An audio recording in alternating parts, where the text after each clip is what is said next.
Hello' everyone, কি খবৰ সকলোৰে। আৰু এই দেখিছেনে মই কিমান জল্দি ভাত বাঢ়ি আছোঁ।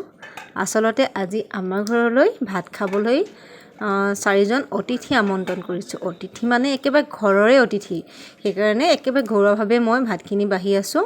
এয়া দেখিছেনে, এয়া মই মাছ দি আছোঁ। তাৰপিছত এইফালে দিছোঁ এয়া চব্জি, লেবেৰা চব্জি, বেঙেনা, মাছৰ মাথা, আকৌ পচলা, এনেকৈ চব্জি। এয়া দিছোঁ এইখিনি আলু আৰু ফ্ৰেঞ্চ বিনৰ ভাজি। এয়া একেবাৰে ঘৰৰ আলহীৰ কাৰণে মই ঘৰুৱাভাৱেই যোগাৰ কৰিছোঁ। পৰিয়ে গৈছে মই লৰালি কৰোঁতে।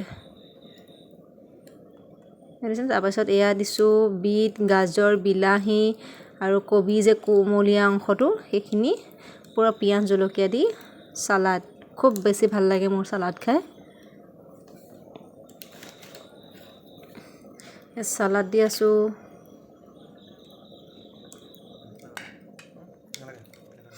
তাৰপিছত এয়া দেখিছেনে, এয়া বনাইছোঁ মই একদম জ্বলা চাটনি এখন, একদম নৰসিংহ, মচন্দৈ এনেকৈ। আৰু এয়া হৈছে আচাৰ, জলফাই আচাৰ, মই নিজে বনোৱা দেই এয়া। আৰু এয়া হৈছে মাছৰ আৰু জাতিলাও ঔটেঙা তৰকাৰী। একদম খাওঁ খাওঁ লাগি গৈছে আৰু বাহুতেনে মোৰ তৰকাৰী। এয়া আচলতে মানুহ ভাত খোৱা আজি 8জন হ'ল, আমাৰ 4জন আৰু আলহী 4জন। প্ৰথমে আলহীক দি লৈছোঁ, আমি অকণ পিছতকৈ খাম আৰু। এয়া আলহীৰ কাৰণে ভাত ৰেডি। আমাৰ দেউতাহঁতে ভাত অতিজৰে পৰা তলতহে খায়, মানে পিৰা পাৰি খায়। আৰু আলহীক এয়া ওপৰতো দিছোঁ আৰু তলতো দিছোঁ, দেখিছেনে। এয়া আমাৰ দেউতাহঁতে আৰু খাই আছে আলহীয়ে।